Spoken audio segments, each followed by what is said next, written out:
امام بخاری رحمہ اللہ تعالی اپنی زندگی کے آخری سالوں میں ایران ہی شفٹ ہو گئے تھے، نیشا پور میں۔ نیشا پور ہی وہ علاقہ ہے جہاں پہ امام مسلم رہتے تھے۔ 250 ہجری 250 ہجری میں امام بخاری وہاں پہ چلے گئے تھے۔ وہیں پہ امام مسلم ان کے حلقہ ارادت میں شامل ہو گئے اسٹوڈنٹ کے طور پہ۔ اس وقت تک ظاہر امام بخاری لکھ چکے تھے، تو یہ بخاری لکھوایا کرتے تھے اپنے اسٹوڈنٹس کو۔ اب اللہ کی طرف سے تقدیر غالب آئی کہ وہاں پہ ایک اور بڑے محدث تھے، امام محمد بن یحییٰ الذہلی المتوفی 253 ہجری 253 ہجری میں فوت ہوئے۔ وہ امام بخاری المتوفی 256 ہجری اور امام مسلم المتوفی 261 ہجری کے مشترکہ استاد تھے۔ انہوں نے ہی سرنی ارینج کی جب امام بخاری آئے کہ جی ان کو ویلکم کہا جائے۔ اس وقت یہ ہوتا تھا جب محدث آتے تھے لوگ پھر ان سے حدیثیں سنتے تھے، جس طرح آج کل کو بڑا سنگر آتا ہے تو پوری پبلک اکٹھی ہوتی ہے۔ اچھا، اور امام زولی نے اپنے شاگردوں کو سختی سے منع کیا کہ آپ نے امام بخاری سے خلق قرآن کا مسئلہ نہیں ڈسکس کرنا۔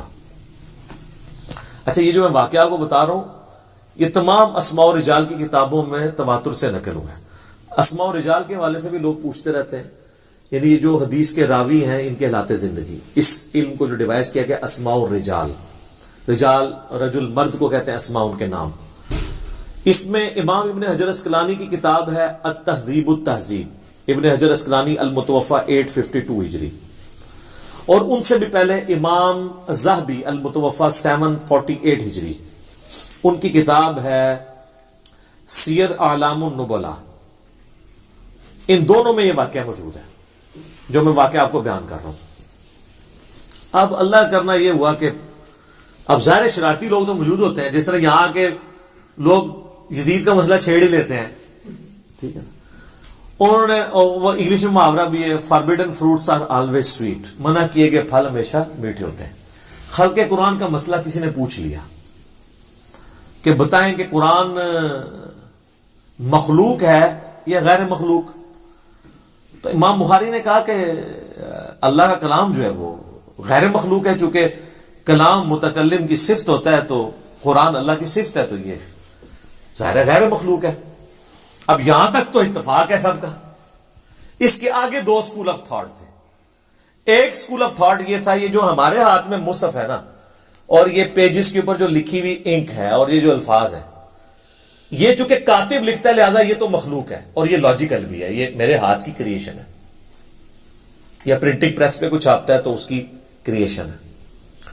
قرآن کے جو الفاظ لکھے گئے، یہ لکھے ہوئے الفاظ یہ ہے تو مخلوق ہے، کیونکہ ظاہر انک سے لکھے گئے، لیکن جو چیز لکھی گئی ہے وہ خود غیر مخلوق ہے۔ اب یہاں پہ آگے اختلاف ہے۔ لاجیکل بات تو یہ ہے کہ یہ جو مصحف ہے ہمارے ہاتھ کے اندر، یہ انسان نے اس کو لکھا ہے، تو یہ ہے تو غیر مخلوق چیز لکھی گئی ہے، لیکن یہ لکھنے کے بعد تو ابھی مخلوق کی فارم میں ہے نا، تبھی تو ڈسٹرائے بھی ہو جاتی ہے۔ اگر یہ غیر مخلوق ہو تو یہ ڈسٹرائے نہ ہو سکے۔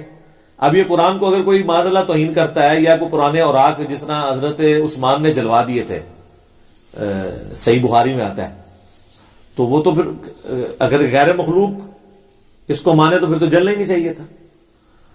تو امام بخاری سے انہوں نے کہا کہ یہ بتائیں، یہ یعنی وہ ڈیڑی وچ اتھل والی گل سی، انہوں نے کہا کہ یہ تو ظاہر امام بخاری نے اب اپنا موقف تو بیان کرنا تھا۔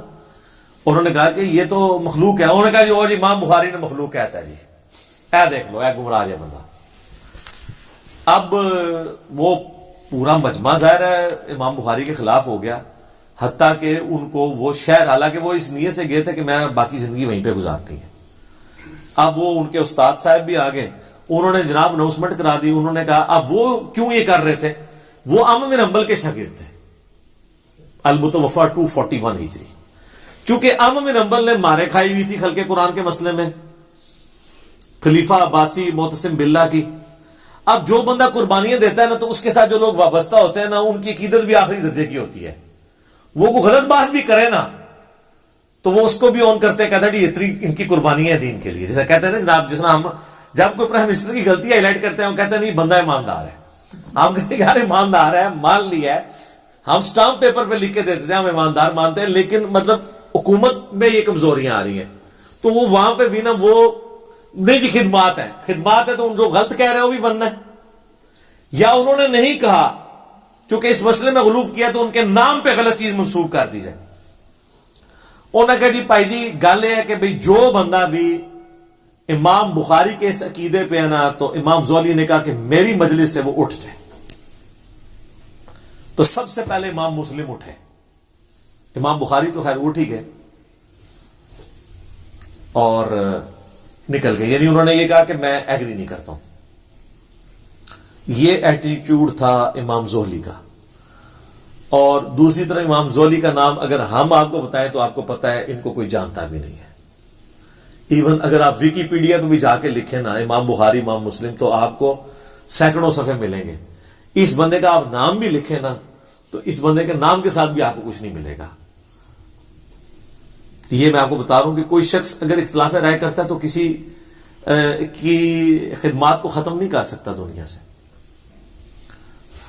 اب جب انہوں نے یہ ان کے ساتھ ایکٹیویٹی پرفارم کی اور امام بخاری کی للہیت دیکھیں، 43 احادیث صحیح بخاری میں امام زولی سے انہوں نے لی ہیں اس کے باوجود، لیکن امام مسلم نے کہا میں نے زولی سے کوئی حدیث نہیں لینی، اور پھر ساتھ انصاف کیا انہوں نے۔ امام بخاری سے کہا کہ آپ میرے استاد ہیں، وہ بھی میرے استاد ہیں، میرا انصاف یہ کہ میں نے زولی سے تو کوئی حدیث نہیں لینی، آپ سے بھی کوئی نہیں ہوگا، تاکہ بیلنس ہو جائے۔ لیکن امام بخاری کی للہیت دیکھیں، انہوں نے اپنے اسی استاد سے 43 احادیث صحیح بخاری میں لی ہیں، اگرچہ کہ اس استاد کی وجہ سے امام بخاری کو زندگی میں پھر سکون نہیں ملا۔ یہاں سے بخارا گئے تو پھر وہاں پہ بھی پہنچ گئے وہ لوگ، انہوں نے کہا کہ یہ تو گمراہ ہو گیا ہے، اور جس طرف جاتے تھے نا وہ کہتے تھے آپ نے ہمارے شہر میں نہیں آنا، آپ تو بدعقیدہ ہو چکے ہیں۔ حتیٰ کہ امام بخاری نے پھر دعا کی کہ اللہ اگر میری زندگی میں اب کوئی خیر باقی نہیں ہے تو مجھے اب تو دنیا سے اٹھا لے۔ حالانکہ بخاری مسلم میں حدیث ہے کہ کوئی موت کی دعا نہ کرے، وہ موت کی دعا اس طرح کی کہ موت مانگنا حرام ہے، لیکن اس طرح اگر کوئی دعا کرتا ہے نا کہ اللہ اب کوئی خیر باقی نہیں ہے تو مجھے عزت کے ساتھ موت دے دے، یہ بالکل جائز ہے۔ تو اپنی زندگی میں انہوں نے برا وقت دیکھا ہے، اپنے آخری، یعنی جو پنجابی کہتے ہیں نا خیر چنگی نہیں ہوئی، لیکن سب دنیا آج بخاری کرتی ہے، زولی کو کوئی جانتا بھی نہیں ہے۔ زولی کا ذکر اسی طریقے سے ہوتا ہے کہ یار یہ بخاری کا ایک استاد تھا، اس نے ان کو مجلس سے نکالا تھا۔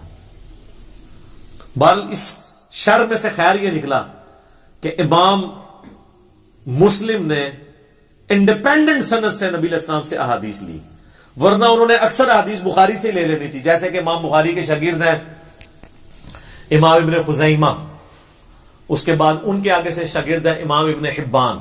اب ابن خزیمہ اگر حدیثیں لے کے آتے ہیں تو بخاری سے لے کے آتے ہیں، تو آپ کو مسلم شریف میں کئی حدیثیں امام بخاری سے ملنی تھی، پھر تو لوگوں نے کہنا تھا یہ تو چین تو وہی ہے، بتانے والا تو بیچ میں امام بخاری ہے۔ لیکن آج یہ ہے کہ الحمدللہ امام مسلم کی اپنی سند نبی علیہ السلام تک جاتی ہے الگ سے، جس میں بخاری نہیں آتے، اور بخاری کی الگ سے جاتی ہے جس میں امام مسلم تو ظاہر نہیں آئیں گے، وہ اسٹوڈنٹ ہے۔ اس کے باوجود آلموسٹ 50% احادیث دونوں میں کامن ہے۔ 1906 احادیث بخاری مسلم میں کامن ہے، جو الگ سے عرب اسکالر نے کتاب لکھی ہے اللؤلؤ والمرجان، جو قرآن میں ہے نا 2 موتی ہیں، تو انہوں نے کہا ایک موتی بخاری ایک مسلم، وہ ایک جگہ جمع کر دی انہوں نے، اردو میں بھی اس کی ٹرانسلیشن ہو کے آ چکی ہے۔ اور ویسے اگر آپ کنٹینیوس نمبرنگ دیکھیں تو بخاری میں 7563 احادیث ہیں اور مسلم میں بھی 7563 ہیں۔ یہ انہوں نے آنر کیا، دونوں کی نمبرنگ اس طرح ایڈجسٹ یہ برابر ہے، اور اس میں تکرار اگر نکال دینا جو ریپیٹیشن ہے تو بخاری میں آلموسٹ 4000 ہے، مسلم میں بھی 4000 ہے، تو 4000 ہیں اور دونوں میں کامن آلموسٹ 1906، 50% احادیث آلموسٹ کامن ہے۔ تو قرآن میں بھی آیا نا معاملے کے لیے 2 گواہوں کی ضرورت ہے، تو اللہ تعالیٰ نے 2 گواہ دے دیا انڈیپینڈنٹ سورس ہے۔ یہ اس شر میں سے خیر نکلا ہے، اللہ کی خفیہ تدبیر تھی، یہ ہونا تھا۔ بہرحال اس سے کئی ایک چیزیں آپ کو پتہ چلی کہ امام بخاری کتنے اعلیٰ اخلاق کے مالک تھے کہ اسی استاد سے حدیثیں لی۔ امام مسلم کتنی احتیاط کرنے والے تھے کہ انہوں نے کہا میں نے اگر ایک استاد سے اختلاف کیا، دوسرے سے ایک مسئلے میں اختلاف ہوا ہے نا، انہوں نے اس استاد کو 0 سے ملٹیپلائی نہیں کیا، عزت اسی کی عزت کی وجہ سے بخاری سے بھی حدیثیں نہیں لی، یہ نہیں کہا کہ گمراہ کہہ دیا۔ اعلیٰ ظرفی کا مظاہرہ کیا امام بخاری نے، امام مسلم نے بھی۔ اور الحمدللہ آج ہمارے پاس دونوں ذخیرے احادیث موجود ہیں، اور اللہ تعالیٰ کی یہ نعمت ہے. آپ دیکھ لیں، نہ یہ صحابہ ہیں، نہ یہ تابعین ہیں، یہ نہ تبع تابعین ہیں. امام بخاری، امام مسلم تبع تابعین میں سے آتے ہیں. لیکن اللہ نے عزت شہرت ایسی دی ہے کہ دنیا کا ہر مسلمان، ایٹ لیسٹ سنی مسلمان، دنیا میں 80% زیادہ سنی ہے، ایون شیعہ بھی جانتے ہیں کہ یہ کتاب ہے. قرآن کے بعد افضل ترین دو کتابیں بخاری اور مسلم ہیں. اور یہ چیز ہے کہ آپ اپنی لیگیسی چھوڑ سکتے ہیں. آپ صحابی نہیں بھی ہیں، اگر آپ دین کے لیے تڑپ شو کرتے ہیں، اللہ تعالیٰ آپ کو اٹھا سکتا ہے. اور آج دیکھیں ان کا نام زندہ ہے. اس واقعے کی کلیریفیکیشن اس لیے بھی ضروری میں سمجھتا تھا، اس لیے میں نے یہ سوال انٹرٹین کیا. یہ سوال مختلف فارم میں ہمارے پاس آیا. عموماً حنفیوں کی طرف سے یہ سوال کیا جاتا ہے کہ جب ہم ان کو کہتے ہیں کہ ہماری اہل سنت کی مین سٹریم کی ان 6 کتابوں میں، جن میں 2 صحیح ہیں نا، بخاری اور مسلم، اور باقی 4 سنن اربع، جن میں 80% صحیح حدیث ہیں اور 20% ضعیف ہیں، کچھ موضوع بھی ہیں، تو یہ آلموسٹ ملا کے 27,000 کے قریب احادیث بنتی ہیں اسناد کے اعتبار سے. ویسے تو آپ کریں گے تو 6-7 ہزار ہی بنے گی ساروں کی، اگر اسکروٹنگ کر لیں گے، اس سے زیادہ نہیں بنتی. کیونکہ جو بخاری میں آ رہی ہے، مسلم میں بھی ہے، ابو داؤد میں بھی ہے، ترمذی میں بھی ہے، ابن ماجہ میں ہے. کسی ایک حدیث میں بھی امام بخاری، امام مسلم ہوں، امام ترمذی ہوں، ابو داؤد ہوں، نسائی ہوں، ابن ماجہ ہوں، انہوں نے امام حنیفہ سے کوئی حدیث نہیں لی ہے. یہ کہتے ہیں نا امام حنیفہ ان سے بھی پہلے تھے. تو بخاری میں امام مالک کی حدیثیں ہیں، احمد بن حنبل کی ہیں، تو ان کی کیوں نہیں ہے؟ اس لیے کہ محدثین کے ہاں امام حنیفہ رحمہ اللہ کو حدیث کی فیلڈ میں ضعیف مانا جاتا تھا، فقیہ وہ بہت بڑے تھے. یہ ان کا کوئی عیب نہیں ہے. ایک فیلڈ میں ہو سکتا ہے بندہ اوپر ہو، دوسرے میں نیچے ہو. مسئلہ 197 میرا ریکارڈڈ ہے. تو وہ کہتے ہیں جی پھر تو اگر یہ رول مانا جائے تو امام مسلم بھی تو بخاری کے شاگرد ہیں، انہوں نے بھی تو کوئی نہیں نہ لی. یہ ڈاکٹر طارق قادری صاحب نا ایک ویڈیو میں کہہ رہے تھے، تو وہ نہیں لی. اس کے پیچھے تو یہ ریزن ہے کہ انہوں نے اس وجہ سے نہیں لی ہے. یہ نہیں ہے کہ وہ امام بخاری کو گمراہ سمجھتے تھے یا امام بخاری کو ضعیف سمجھتے تھے، ایسا تو نہیں تھا. اچھا، پھر انہوں نے خود اس میں تھوڑا سا اس حوالے سے بھی کلیئر کیا کہ جی وہ اصل میں امام بخاری کا موقف یہ ہے کہ جس کا عقیدہ جو ہے نا وہ یہ ہے نا کہ ایمان کم اور زیادہ نہیں ہوتا، تو امام بخاری اس عقیدے کو غلط سمجھتے تھے. احادیث کی روشنی سے بھی ظاہر ہے یہ غلط ہے، ایمان کم زیادہ ہوتا ہے. تو اس لیے امام بخاری ان کے عقیدے کو صحیح نہیں سمجھتے تھے امام حنیفہ کے، اس لیے ان سے حدیث نہیں لی ہے. یہ اب ان کو بات پتہ ہے، انہوں نے بیان بھی کی. اور ساتھ اینالوجی یہ بنائی کہ امام بخاری سے بھی تو مسلم نے بھی تو کوئی نہ لی، اور پیچھے یہ ریزن تھی. یہ دونوں ریزنوں میں زمین آسمان کا فرق ہے. وہاں پہ وہ عقیدے کو غلط سمجھتے ہوئے، اور یہاں 2 استادوں کے اختلاف میں پارٹی نہ بنتے ہوئے انہوں نے یہ کیا ہے. یہ 2 چیزوں کو مکس نہیں کرنا چاہیے. اور میں یہاں پہ یہ بھی کلیئر کر دوں، وہ کہتے ہیں جی وہ امام مسلم کو 3 لاکھ حدیثیں یاد تھی، تو اس میں تو صرف انہوں نے لیے 7563، اور تکرار بھی ختم کریں تو 4000 ہے. تکرار ختم کر کے کنٹینیوس نمبرنگ کو توڑ کے فواد عبد الباقی نے ایک دوسری نمبرنگ بھی کی ہے جس میں 3033 حدیثیں ہیں. یعنی ایک صحابی سے اگر ایک حدیث ہے اور دوسرے سے بھی اسی سے ملتے جلتے ہیں تو 5-6 جس پہلی 6 حدیثیں صرف یہی ہیں کہ جس نے میری طرف جھوٹ منسوب کیا اپنا مقام دوزخ میں دیکھ لے. اس نمبرنگ میں اس کو ایک ہی نمبر دیا انہوں نے. حضرت علی سے بھی ہے، حضرت ابو ہریرہ سے بھی، حضرت انس بن مالک سے بھی، حضرت مغیرہ بن شعبہ سے بھی، حضرت جابر بن عبداللہ سے بھی، حضرت جو ہے وہ عبداللہ ابن عباس سے بھی. لیکن کانٹینیوس نمبرنگ میں یہ 6 نمبر چلے گئے. ڈسکنٹینیوس میں جو فواد عبد الباقی نے کی ہے وہ انہوں نے اس کو ایک ہی نمبر دیا ہے. اس وجہ سے وہ نمبرنگ کا اختلاف. اسلام 360 میں ہم نے بہرحال کانٹینیوس نمبرنگ ڈلوا دی ہوئی ہے بہت پہلے، میں نے کہا کہ تاکہ آسانی ہو جائے. اور میں ضمناً بتا دوں بخاری شریف کے جو چیپٹرز مسنگ تھے نا وہ بھی ڈال دیے انہوں نے. آپ چیک کر سکتے ہیں. اب رمضان آنے والا ہے نا، تو آپ نے جا کے بخاری شریف میں نے بتایا تھا 692 نمبر حدیث کی ہیڈنگ میں امام بخاری نے لکھا ہے کہ سیدہ عائشہ کا غلام تھا زکوان، جو مصحف ہاتھ میں پکڑ کے انہیں قیام اللیل کرواتا تھا. اور اس کی پوری سند جو ہے وہ سنن کبریٰ البیہقی میں اور مصنف عبدالرزاق میں ہے. تو پہلے جب میں بتاتا تھا اسلام 360 میں 692 کی ہیڈنگ میں جائیں گے، ہیڈنگ میں غائب تھا، وہ ہیڈنگ انہوں نے ڈالی نہیں تھی، وہ اب ٹائپ کر کے ڈلوا دیا انہوں نے، یہ مسئلہ حل ہو گیا۔ میری زاہد بھائی سے پچھلے ویک بات ہوئی تھی، میں نے ان کو کہا یہ مسئلہ بنا ہے، تو کہتے ہیں میں نے کروا دیا ہوا ہے، کیونکہ لوگ اس کو نیگیٹولی دیکھ رہے تھے کہ انہوں نے بخاری میں سے چیزیں نکال دی ہیں۔ تو میں نے کہا وہ کسی درجے تک ٹھیک ہی دیکھ رہے تھے، آپ نے کیوں نکالی ہیں اس طرح؟ اگرچہ آپ نے، وہ کہتے ہیں میں تو ہیڈنگ سمجھ رہا تھا کیونکہ اس کی نمبرنگ نہیں تھی، لیکن میں نے کہا امام بخاری کا فارم ہے، وہ تو آپ نے بتانا ہے۔ تو یہ کہتے ہیں 3 لاکھ حدیثیں، وہ 3 لاکھ اسناد ہیں یار۔ قرآن کی آیات آلموسٹ 6,500 ہیں، 6,666 نہیں ہے سر، وہ بھی کہانی چاہے نہ۔ تو حدیثیں کیسے 3 لاکھ 6 لاکھ ہو سکتی ہیں نبی علیہ السلام کی زندگی میں؟ آپ کی عمر نو تھی کہ آپ نے 6 لاکھ حدیثیں بیان کرنی تھی؟ ٹوٹل احادیث جو ہے نا نبی علیہ السلام کی 10,000 سے زیادہ نہیں ہے، ساری کتابوں کی بھی جمع کر لیں۔ ویسے تو آپ کہیں گے 27,000 تو ادھر پڑھی ہوئی ہے، اور مشکات کی بھی 6,000 ڈال لیں، تو مشکات میں بھی اسی میں سے ہی ہے نا۔ اگر یہ حدیث ہے کہ میری طرف جھوٹ منسوب کیا تو اپنا مقام دوزخ میں دیکھ لو، تو یہ بخاری میں بھی ہے، مسلم میں بھی ہے، ابو داؤد میں بھی ہے، ترمذی میں بھی ہے، نسائی میں بھی ہے، ابن ماجہ میں بھی ہے، اور مشکات میں بھی ہے۔ مشکات تو خیر اسی کے نوٹس ہیں۔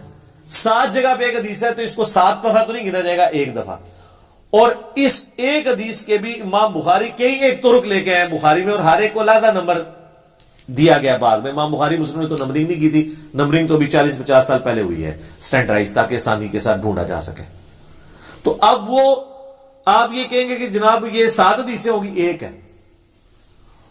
اس کو آپ یوں سمجھیں کہ ایک صحابی نے نبی علیہ السلام سے حدیث سنی، اس نے 10 تابعین کو سکھائی، حدیث 1 اسناد 10، ہر تابعی نے 10 تبع تابعین کو سنائی، ایک حدیث 100 اسناد۔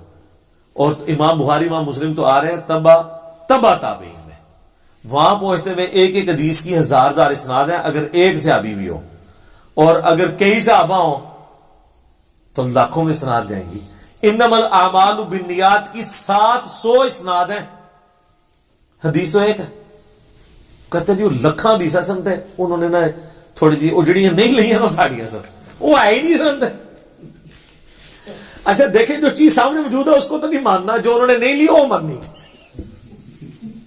وہ تسی لے ہی نہیں مانتے پہ ہو، تو جو انہوں نے نہیں لی ہوئی ہے وہ تو آپ نے ماننی نہیں تھی، ٹھیک ہے۔ تو یہ اسناد ہے میرے بھائی، یہ کوئی اس طریقے سے حدیثیں نہیں ہیں، سندیں ہیں، ان کی طرق ہیں اتنے زیادہ۔ حدیثیں 10,000 سے زیادہ نہیں بنتی، آلموسٹ بہت کھینچ تان کر لیں، ورنہ اگر آپ سے کوئی کہہ جی 3 لاکھ مسلم کو یاد تھی، عام بن حنبل کو 6 لاکھ یاد تھی، اور سارے ملینز میں بنتی ہے، اس کی ٹائم کی کیلکولیشن کریں گے کس وقت نبی علیہ السلام یہ حدیثیں بیان کرتے تھے۔ قرآن تو آپ کے آخری وقت تک نازل ہوتا رہا، قرآن ہی بیان کرتے رہے، حدیثیں کس وقت بیان کی ہیں؟ اس کے لیے تو میں نے بتایا عمر نوح چاہیے، یہ بہت بڑی مت، اور یہ جو میں دعویٰ کر رہا ہوں یہ میرا نہیں ہے، ابن حجر اسقلانی نے، بڑے بڑے محدثین نے اس کو ایز اے ٹاپک بنا کے لوگوں کو بتایا ہے کہ لوگ دھوکے میں مبتلا نہ ہوں کہ یہ اس طریقے سے نہیں ہے جس طریقے سے لوگ سمجھتے ہیں۔